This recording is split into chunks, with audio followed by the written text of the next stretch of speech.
جی عمران صاحب اب کہیے گا. بلکہ اسی سپریم کورٹ کا فیصلہ تھا کہ تحریک انصاف کی سیٹیں ہیں. اسی سپریم کورٹ کے چیف جسٹس قاضی فائز عیسیٰ جو کہ تحریک انصاف کے لیے سب سے زیادہ کنٹروورشل رہے, انہوں نے کہا تھا کہ جی میں نے تو کبھی نہیں کہا کہ تحریک انصاف کو بین کر دیں اور اس کا بلہ اس کا نشان لے لیں. وہ تو سارے آپ نے آرڈرز اٹھا کے سائڈ پہ مارے. یہ آرڈر بڑا پسند آ گیا تو اس کو گلے لگا لیا. سو یہ پک اینڈ چوز نہیں ہونا چاہیے.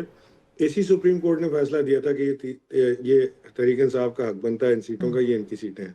پھر اس کے بعد بینچ چینج ہو گیا, پھر یہ سارا کچھ آپ کے سامنے ہو گیا.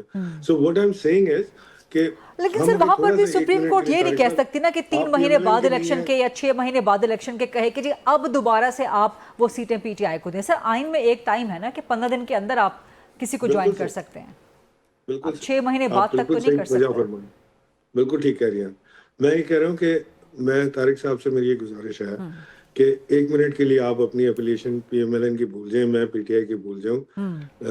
ہم صرف اگر آئین کی بالادستی کی بات کریں نا تو میرا خیال ہے کہ ہمیں تمام جماعتوں کو, میں تو عمران خان صاحب سے بھی جب وزیر اعظم تھے اس وقت بھی من سے کہتا تھا کہ ہمیں اس وقت اپوزیشن سے بات کرنی چاہیے, ہمیں بیٹھ کے جمہوری طاقتوں سے بات کرنی چاہیے. بٹ وہ الگ مائنڈ فریم میں تھے کہ جی میں ان سے بات نہیں کروں گا, میں چوروں سے ہاتھ نہیں ملاؤں گا, میں فلاں نہیں کروں گا, جو I think it was a mistake.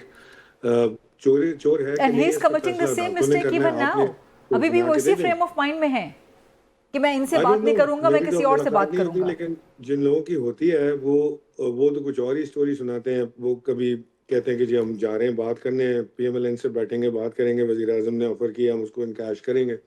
پھر اگلے دن پتہ چلتا ہے کہ جی وہ کہتے ہیں جی انڈیویجول فیصلہ تھا, وہ فلانے کا, پارٹی نے یہ فیصلہ کیا کہ ہم بالکل نہیں ملیں گے.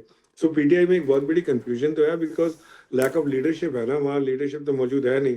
تو باہر وہ بٹیریں جو ہیں وہ لوگوں کے ہاتھ لگی ہوئی ہیں تو وہ اس کو انجوائے کر رہے ہیں.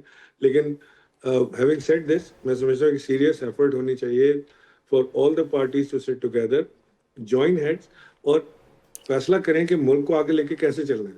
کیا ہم نے اسی طریقے سے اسی نہج پہ لے کے جانا ہے جس کا آج تک 70 سال میں تو پاکستان کو فائدہ نہیں ہو سکا. پاکستان کوئی بہت بڑی ترقی کی راہ پہ نہیں گامزن ہو سکا. چھوٹی موٹی ہمیں کامیابی ملتی ہے, پھر ناکامی ملتی ہے, پھر ڈیٹ ہائی ہو جاتے ہیں, پھر ہم ڈیٹ اتارتے ہیں. تو ہم کوشش میں لگے ہوئے کسی طرح کے کچھ نہ کچھ کریں اس کے